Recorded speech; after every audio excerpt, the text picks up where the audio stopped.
Our next speaker is Emily Cline, a PhD, a PhD student in the English department at Queen's University in Kingston, Ontario.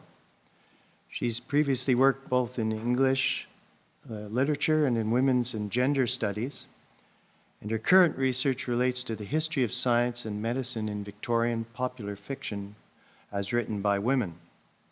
And she'll speak to us this morning on the subject of Maude Abbott and autobiography, reading medical women's life writing. So my paper today is going to pose a feminist narratological reading of female-authored life writing by and about Maude Abbott in order to uncover the subjectivity in cultural narratives of the women doctor figure in the early decades of the 20th century. Or as literary scholar Julia Swindells puts it, quote, "The point is to produce a reading of autobiography, and of particular autobiographies, which uncovers the vulnerable I, which has been read as the signal of a low-status text," end quote. So with this framework, I'm going to be looking at 4 texts. Florence Nightingale, as seen in her portraits, which is a biographical text written by Maude Abbott, Abbott's own autobiographical sketch, Maude Abbott, An Appreciation by Helen Ingleby, and Reminiscences of Dr. Maude Abbott by Lita Ora Meredith. And then finally, in Inner Grace, the life story of Dr. Maude Abbott and the Advent of Heart Surgery by Elizabeth L. Abbott.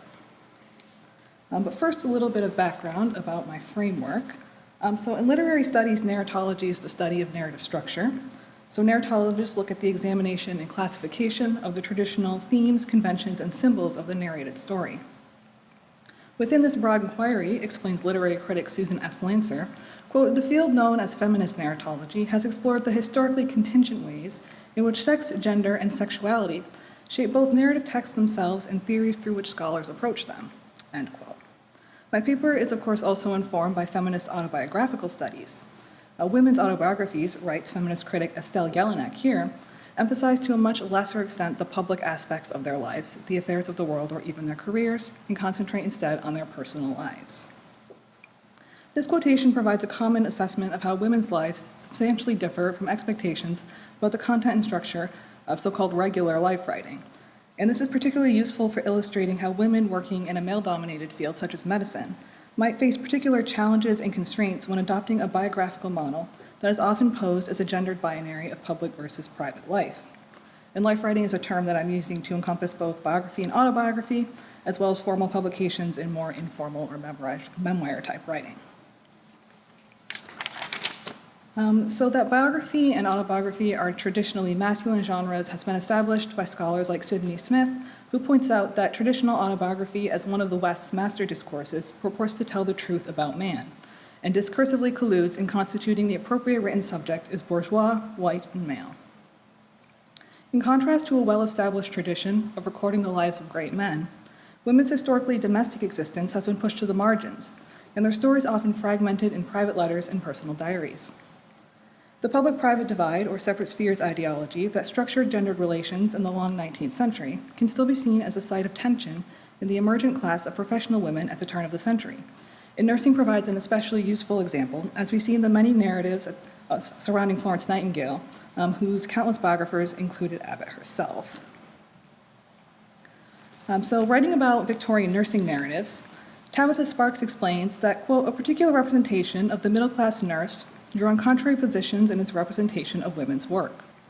Women's work itself is contradictory. The ideal Victorian woman acts selflessly on behalf of others, while work smacks of the commercial marketplace and the polluting influences that accompany it," end quote. So the negotiations between these contradicting ideologies in women's medical life writing reveal the multiple discursive identities that female members of the position must occupy. Abbott, for example, in this quotation, celebrates Nightingale as a pioneer in the interests of her sex. She says what Nightingale did do was to place the art of nursing on the plane of profession, to transfer it from the category of domestic to that of medicine. Miss Nightingale never thought or cared about what's been called women's rights, but she was essentially a pioneer in the interests of her sex. At the same time, she tempers this characterization with a disavowal of women's rights as such, going on after this to quote at length what she calls Nightingale's whys in what are really her cautionary words about the modern feminist movement, as well as upholds the gender essentialism in the old nursing mythos, the skilled services of women in a capacity in which only they can serve. The gap between acquired skill, that is professionalization and a biologized feminine predisposition towards care, is unresolved. Writing about women in medicine in 19th century Canada, Carmen Burkle notes that, in contrast to the major biographies by Douglas Waugh and H.E. McDermott about herself, quote, Abbott actually focuses on Nightingale's achievements and not on how she stimulated other people's work, end quote. This idea of external stimulus refers to the relational model of women's life writing, which has been identified as a touchstone of women's biography by scholars such as Joy Hooton, who states here that the presentation of self as related rather than single and isolate is the most distinctive and consistent difference between male and female life writing. Relationality is a convention by which women define themselves in relation to others, especially men and male relatives in their lives. Despite the evident resistance to the relational model, the gender tension in Abbott's account is reflected in other elements of the narrative. From the combined arts and humanities framework of portraiture and the medical subject and at times language, at one point she diagnoses Nightingale with a heart condition, to the publication history itself. The text was first published in parts in the Boston Medical and Surgical Journal and adapted from a version read before the Harvard Historical Club. It was subsequently published in 1,000 copies, sold by Abbott for the benefit of the Canadian Red Cross Society. So the work itself is divided and it's addressed to, we can probably assume, the primarily male audience and readership of the Harvard Historical Club and subsequently the Boston Medical and Surgical Journal. And secondly, as we see in this advertisement, directed at the implied female audience of the American Journal of Nursing, readers who require a brief and affordable biography of Nightingale, downplaying the status and value of the text in relation to the more authoritative male-authored accounts she cites here.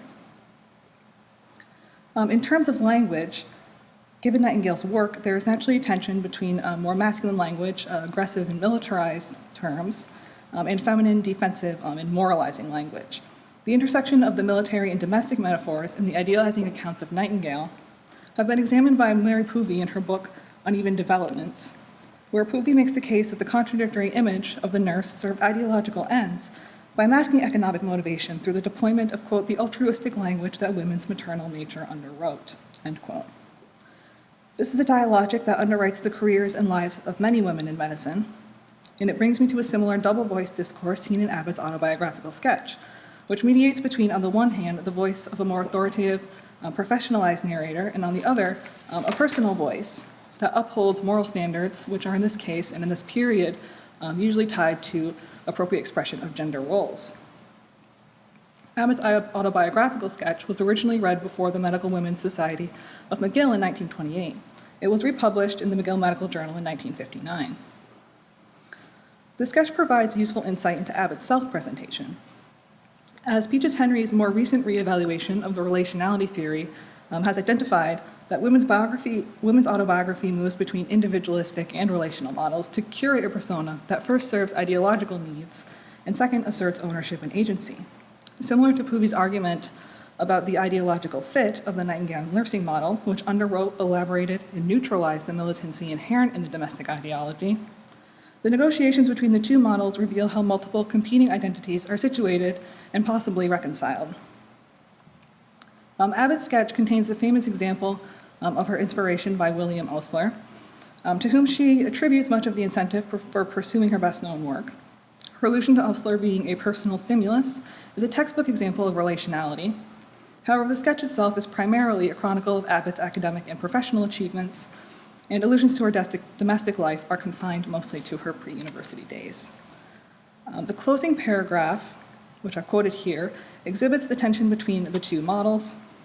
She says, "I cannot close this little account of my academic activities to date without a word of tribute to those generous-minded men on the Faculty of Medicine who gave me so freely of opportunity and recognition during my early years." Abbott's narrative voice is self-deprecating. She refers to her little account and is deferent to the medical men.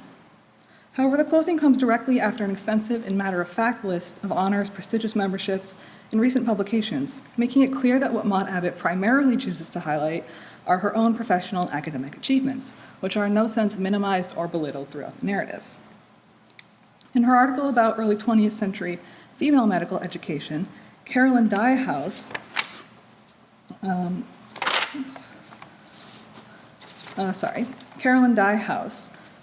asserts that, quote, "these women had to invent new plots and new narratives in which the quest for learning and meaningful work would assume a central role," end quote. But even a new narrative has to still negotiate the negative implications of ambition in public presence for a female subject. Recalling the publicity surrounding her medical ticket, Abbott writes, "I felt sure that no one of importance in my world would ever want to speak to me again after all this newspaper exposure.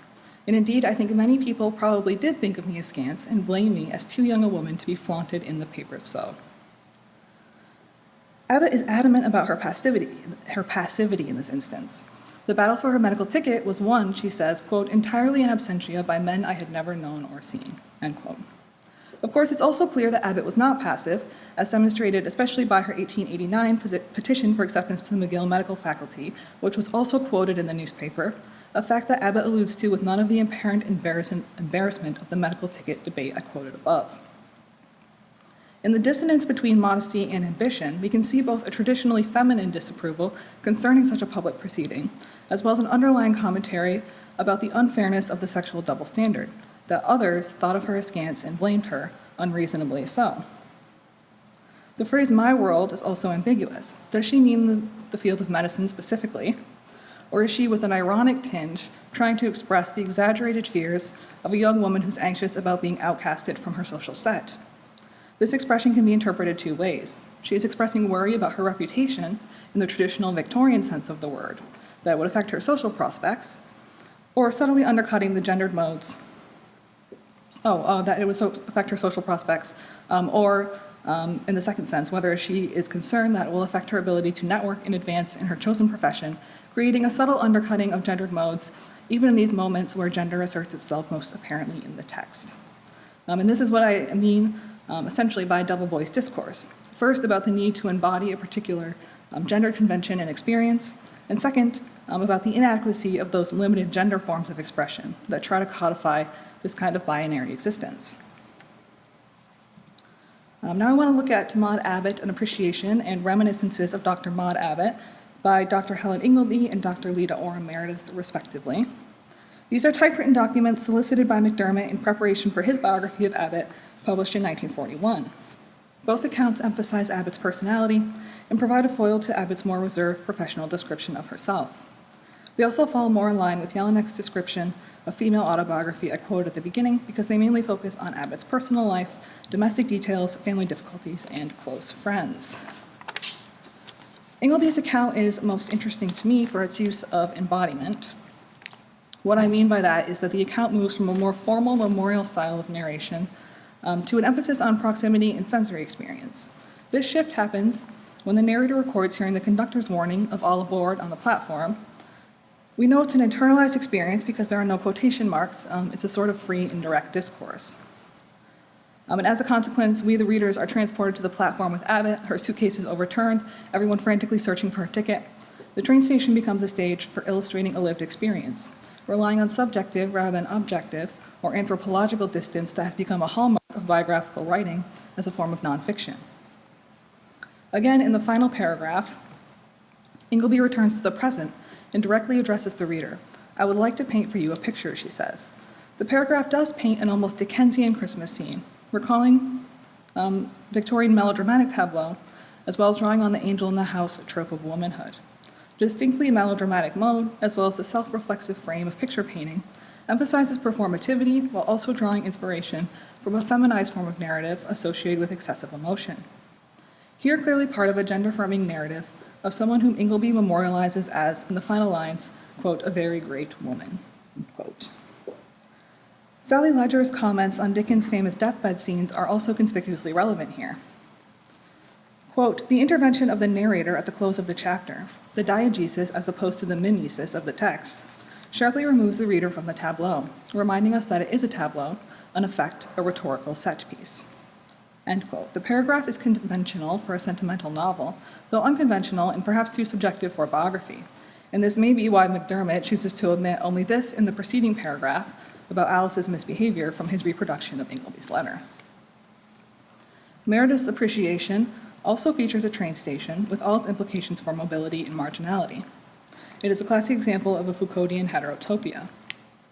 Speaking of early 20th century train stations, Sabine Bierry notes that, quote, "the increased mobility resulting from the democratization of travel gave rise to new spaces where the social order was contested, particularly for women whose mobility in the public space had long been restricted," end quote.